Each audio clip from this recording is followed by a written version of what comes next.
وہ عالم اسلام کا ایک نایاب اور نامور سلطان تھا۔ وہ انگنت زبانوں پر عبور رکھتا تھا، عربوں سے عربی میں، منگولوں اور تاتاریوں سے تاتاری زبان میں، یونانیوں سے یونانی میں، حبشیوں سے ان کی زبان میں، اس طرح دوسری اقوام سے ان کی زبان میں گفتگو بڑی روانی سے کرنے کا ماہر تھا۔ سلطان بننے سے پہلے وہ جگہ جگہ ایک غلام کی حیثیت سے دھکے کھاتا پھرتا تھا، لہٰذا اس نے اس دوران میں مختلف زبانوں میں عبور حاصل کر لیا تھا۔ وقت کی آنکھ نے کبھی اسے ایک گدڑیے کی صورت میں دشت قیچاق میں بھیڑ بکریاں چراتے ہوئے دیکھا، آسمان نے کبھی اسے دمشق شہر میں بردہ فروشوں کی منڈی میں ایک غلام کی حیثیت سے بکتے دیکھا، کبھی اس نے دمشق اور مصر کے امراء کی نوکری اور چاکری کرتے ہوئے وقت گزارا، اور کبھی رزم گاہ میں ایک صف شکن لشکری کے سنگ میں بھی دیکھا گیا، اور کبھی وقت کی تیز آنکھ نے اسے اسلامی لشکر کے سالار اعلیٰ کی حیثیت سے بھی دیکھا۔ مشہور امریکی مورخ ہیرلڈیم اس کے متعلق لکھتا ہے کہ اسے اپنے سوا کسی پر اعتبار نہ تھا، اس لیے وہ بھیس بدل کر خود گشت لگاتا اور اپنے لیے دشمنوں کی خود ہی مخبری کرتا تھا۔ وہ اپنے ہم پیالہ ہم نوالہ ساتھیوں کو چھوڑ کر بالکل تنہا نکل جاتا، کبھی اسے مصر میں دیکھا جاتا اور کبھی وہ دوسرے دن فلسطین میں نمودار ہوتا۔ 4 دن بعد لوگ اسے عرب کے ریگزاروں میں دیکھتے اور اس کے چند دن بعد وہ خانہ بدوشوں کی سی تیز رفتاری سے کسی دوسری جگہ لوگوں کو دکھائی دیتا۔ جن دنوں وہ عالم اسلام کا سلطان بنا، ان دنوں منگولوں نے مسلمانوں پر حملہ آور ہو کر ان کے بیشتر علاقوں کو تباہ و برباد کر دیا تھا، اور ہلاکو خان مسلمانوں کے علاقوں میں دندناتا پھرتا تھا۔ ایک بار ایک منگول مغنی کے بحث میں وہ اکیلا اور تنہا ہلاکو کی سلطنت میں داخل ہوا۔ کئی دن کے لگاتار سفر کے بعد وہ اس کے علاقوں میں داخل ہونے کے بعد قریہ قریہ، بستی بستی اس کے علاقوں کی جاسوسی کرتا رہا۔ کیونکہ وہ مختلف زبانوں پر عبور رکھتا تھا، لہٰذا کسی کو شک نہ ہوا کہ وہ مسلمان ہے یا مسلمانوں کا سلطان۔ ایک دن اس نے منگولوں کے ایک شہر میں ایک نان بائی کی دکان میں کھانا کھایا اور ایک برتن میں اپنی شاہی انگوٹھی اتار کر رکھ دی۔ اس کے بعد وہ اپنے علاقے میں واپس آ گیا اور ایک قاصد ہلاکو خان کی طرف بھیجا اور اسے کہلایا، میں تمہاری مملکت میں حالات کا معائنہ کرنے کے لیے فلاں جگہ گیا تھا، فلاں شہر میں فلاں نان بائی کی دکان پر اپنی شاہی انگوٹھی بھول آیا ہوں، مہربانی کر کے وہ انگوٹھی تلاش کر کے مجھے بھجوا دو، کیونکہ وہ انگوٹھی مجھے بے حد عزیز ہے۔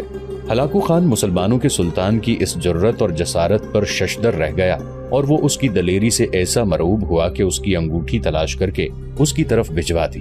منگولوں کو جب خبر ہوئی کہ مسلمانوں کا سلطان خود بھیس بدل کر ان کے علاقوں میں داخل ہوا تھا، تو مورخین لکھتے ہیں کہ منگولوں پر سلطان کی ہمت اور شجاعت کی وجہ سے ایک دہشت اور خوف طاری ہو گیا تھا، اور وہ سوچنے لگے تھے کہ جس سلطنت کا حکمران اتنا جرری اور جرت مند ہو، اس کے لشکریوں کا کیا عالم ہوگا، اور ہم اس کا مقابلہ کیسے کریں گے۔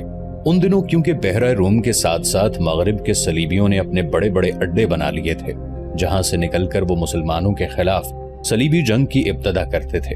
ان میں زیادہ نامور انطاکیہ کا حاکم بوہیمنڈ تھا۔ سلطان ایک مرتبہ ایک نصرانی زائر کا بھیس بدل کر صلیبیوں کے مقبوضہ علاقوں میں جا داخل ہوا، اور کئی ماہ تک ان کے عسکری استحکامات، قلعوں اور دوسرے اہم مقامات کا جائزہ لیتا رہا۔ وہ تقریباً 22 ایسے قلعے دیکھنے میں کامیاب ہو گیا جو ان دنوں صلیبیوں کی عسکری قوت کا مرکز تھے، اور یہ سارا کام اس نے تنے تنہا کیا۔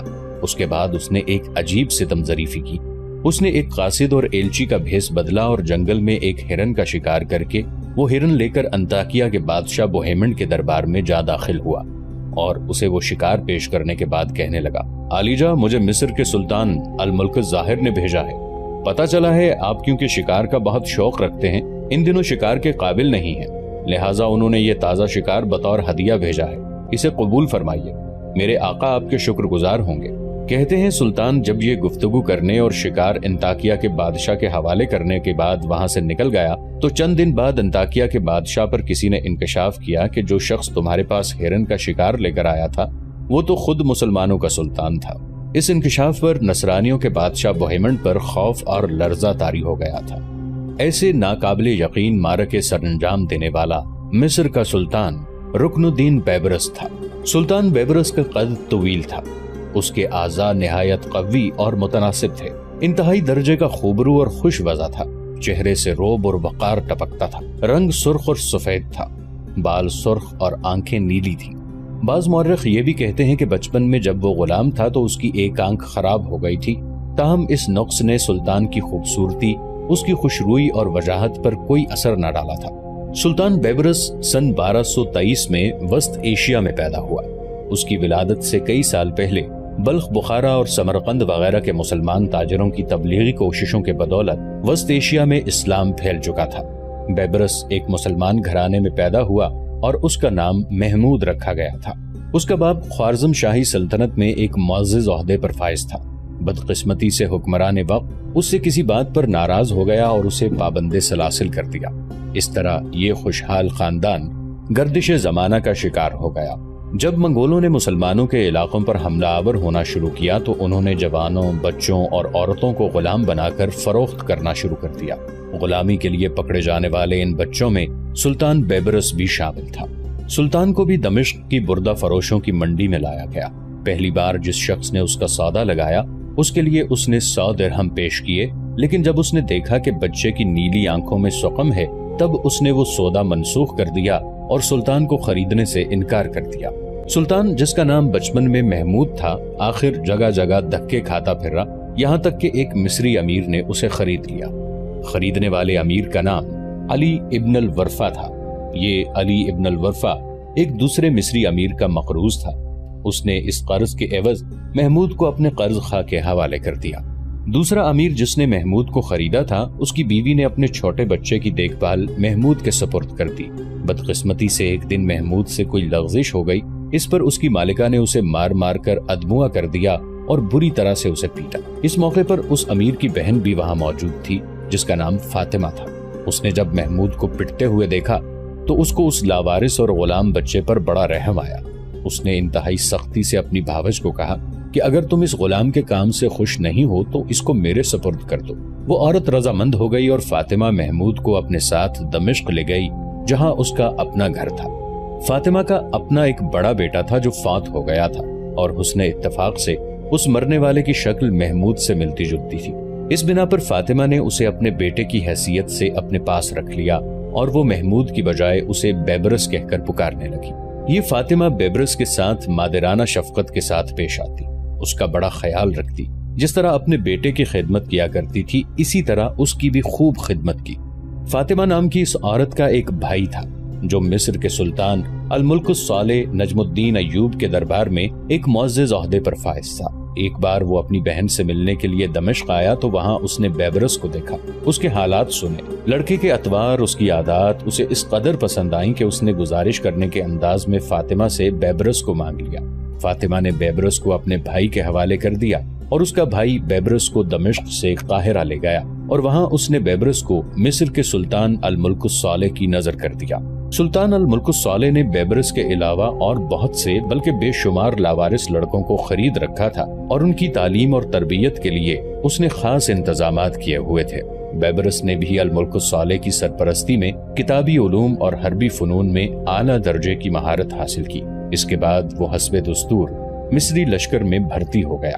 اپنی غیر معمولی جسمانی قوت، ذہانت اور وجاہت کی بدولت لشکر کے ایک دستے کا سالار مقرر کر دیا گیا۔ تاہم اس وقت تک اس نے کوئی خاص شہرت حاصل نہ کی تھی۔ اتفاق سے اسی زمانے میں 7ویں صلیبی جنگ کی ابتدا ہو گئی۔ 7ویں صلیبی جنگ کی ابتدا فرانس کے بادشاہ لوئی نہم نے کی تھی۔ اس نے اپنے کام کی ابتدا اس طرح کی کہ مصر پر حملہ آور ہوا۔ وہ چاہتا تھا کہ پہلے مصر پر حملہ آور ہو اور آگے بڑھ کر پورے فلسطین پر قابض ہو جائے۔ جن دنوں فرانس کا بادشاہ مصر پر حملہ آور ہوا ان دنوں مصر کا حکمران الملک الصالح تھا۔ اسے حالات کی ستم ظریفی کہیے کہ جس وقت فرانس کا بادشاہ مصر پر حملہ آور ہوا اس وقت مصر کا سلطان الملک الصالح بری طرح بخار میں مبتلا تھا، بیمار تھا، حرکت نہیں کر سکتا تھا۔ تاہم اس حالت میں بھی وہ منصورہ کے میدانوں میں فرانسیسیوں کے سامنے آیا۔ اس کی ملکہ شجرت الدار اس موقع پر اس کے ساتھ تھی کیونکہ سلطان بیمار تھا۔ شجرت الدار ایک نہایت زیرک، بلند حوصلہ اور بڑی شجاع خاتون تھی۔ جن دنوں لوئی نہم مصر کی سرزمینوں میں داخل ہوا، بدقسمتی سے مصر کا سلطان الملک الصالح فوت ہو گیا۔ کیونکہ فرانسیسی حملہ آور ہو چکے تھے لہذا شجرت الدار نے سلطان کی موت کو مخفی رکھا، کسی پر ظاہر نہ کیا اور اس کے بیٹے توران شاہ کو جو اس وقت حصن طیفہ کے مقام پر قیام کیے ہوئے تھا منصورہ کے میدان میں بلا لیا۔ یہ شجرت الدر کی بڑی فراخ دلی تھی۔ توران شاہ گو سلطان کا بیٹا تھا لیکن اس کی دوسری بیوی سے تھا۔ شجرت الدر کا سوتیلا بیٹا تھا۔